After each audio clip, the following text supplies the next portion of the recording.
Fala galera, está começando o segundo episódio da Lei 9.807, que trata sobre a proteção às vítimas e testemunhas. Galera, não se esqueça de fazer a sua inscrição no canal, que é muito importante pra gente.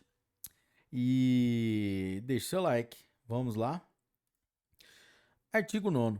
Em casos excepcionais e considerando as características e gravidade da coação ou ameaça, poderá o Conselho Deliberativo encaminhar requerimento da pessoa protegida ao juiz competente para os registros públicos objetivando a alteração de nome completo. Parágrafo 1º. A alteração do nome completo poderá estender-se às pessoas mencionadas no parágrafo 1º do artigo 2º desta lei, inclusive aos filhos menores, e será precedida das providências necessárias ao resguardo de direitos de terceiros.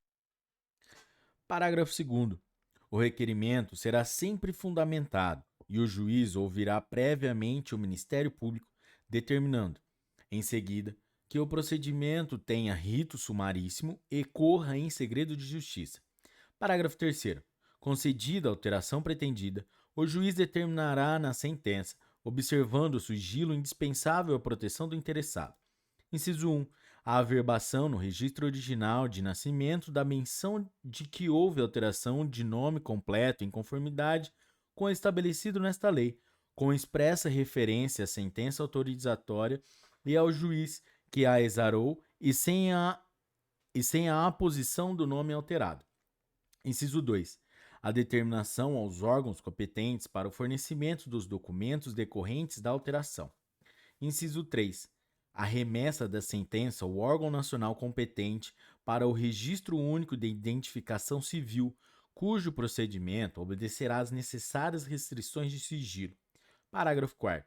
O Conselho Deliberativo, resguardado o sigilo das informações, manterá controle sobre a localização do protegido cujo nome tenha sido alterado.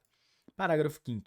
Cessada a coação ou ameaça que deu causa à alteração, ficará facultado ao protegido solicitar ao juiz competente o retorno à situação anterior, com a alteração para o nome original. Em petição que será encaminhada pelo Conselho Deliberativo e terá manifestação prévia do Ministério Público. Artigo 10. A exclusão da pessoa protegida de programa de proteção às vítimas e a testemunhas poderá ocorrer a qualquer tempo. Inciso 1. Por solicitação do próprio interessado. Inciso 2. Por decisão do Conselho Deliberativo, em consequência de: alínea A. Cessação dos motivos que ensejaram a proteção. Alínea B. Conduta incompatível do protegido. Artigo 11. A proteção oferecida pelo programa terá a duração máxima de 2 anos. Parágrafo único. Em circunstância excepcional, perdurando os motivos que autorizam a admissão, a permanência poderá ser prorrogada. Artigo 12. Fica instituído, no âmbito do órgão do Ministério Público da Justiça com atribuições para a execução da política de direitos humanos, o Programa Federal de Assistência a Vítimas e a Testemunhas Ameaçadas, a ser regulamentado por decreto do Poder Executivo. Capítulo 2. Da proteção aos réus e colaboradores. Aos réus colaboradores. Artigo 13. Poderá o juiz, de ofício a requerimento das partes, conceder o perdão judicial e a consequente extinção da punibilidade ao acusado que, sendo primário, tenha colaborado efetiva e voluntariamente com a investigação e o processo criminal, desde que dessa colaboração tenha resultado: inciso 1. A identificação dos demais coautores ou partícipes da ação criminosa. Inciso 2. A localização da vítima com a sua integridade física preservada. Inciso 3. A recuperação total ou parcial do produto do crime. Parágrafo único. A concessão do perdão judicial levará em conta a personalidade do beneficiado e a natureza, circunstâncias, gravidade e repercussão social do fato criminoso. Artigo 14. O indiciado ou acusado que colaborar voluntariamente com a investigação policial e o processo criminal na identificação dos demais coautores ou partícipes do crime, na localização da vítima com vida e na recuperação total ou parcial do produto do crime, no caso de condenação, terá a pena reduzida de 1 a 2/3. Artigo 15. Serão aplicadas em benefício do colaborador, na prisão ou fora dela, medidas especiais de segurança e proteção à sua integridade física, considerando ameaça ou coação eventual ou efetiva. Parágrafo 1º. Estando sob prisão temporária, preventiva ou em decorrência de flagrante delito, o colaborador será custodiado em dependência separada dos demais presos.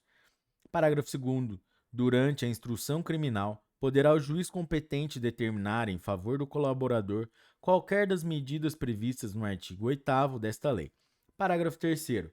No caso de cumprimento da pena em regime fechado, poderá o juiz criminal determinar medidas especiais que proporcionem a segurança do colaborador em relação aos demais apenados. Disposições gerais. Artigo 16. O artigo 57 da Lei 6.015, de 31 de dezembro de 1973, fica acrescido do seguinte parágrafo 7º. Parágrafo 7º. Quando a alteração de nome for concedida em razão de fundada coação ou ameaça decorrente de colaboração com a apuração de crime, o juiz competente determinará que haja averbação no registro de origem de menção da existência de sentença concessiva da alteração, sem a averbação do nome alterado, que somente poderá ser procedida mediante determinação posterior, que levará em consideração a cessação da coação ou ameaça que deu causa à alteração. Artigo 17. O parágrafo único do artigo 58 da Lei 6.015, de 31 de dezembro de 1973, com a redação dada pela Lei 9.708, de 18 de novembro de 1998, passa a ter a seguinte redação. Parágrafo único.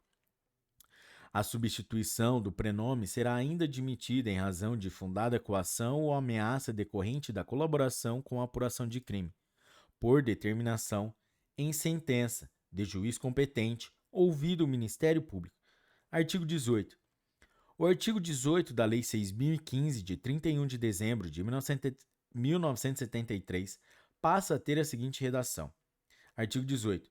Ressalvado o disposto nos artigos 45, 57, parágrafo 7º e 95, parágrafo único, a certidão será lavrada independentemente do despacho judicial, devendo mencionar o livro de registro ou documento arquivado no cartório.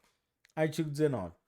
A União poderá utilizar estabelecimentos especialmente destinados ao cumprimento de pena de condenados que tenham prévia e voluntariamente prestado a colaboração de que trata esta lei. Parágrafo único. Para fins de utilização desses estabelecimentos, poderá a União celebrar convênios com os Estados e o Distrito Federal. Artigo 19-A. Terão prioridade na tramitação o inquérito e o processo criminal em que figure indiciado, acusado, vítima ou réu colaboradores, vítima ou testemunha protegidas pelos programas de que trata esta lei. Parágrafo único.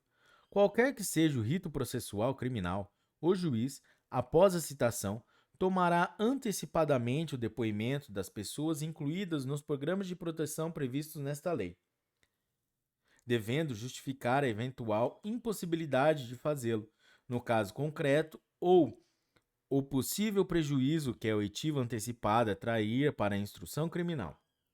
Artigo 20. As despesas decorrentes da aplicação desta lei pela União correrão à conta de dotação consignada no orçamento. Artigo 21. Esta lei entra em vigor na data de sua publicação.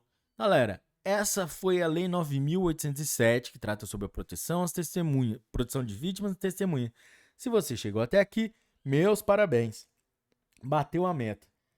E se você curtiu esse episódio, não esqueça de deixar o seu like, que é muito importante pra gente. E até a próxima. Um forte abraço. Tchau. Ó, Ben TV.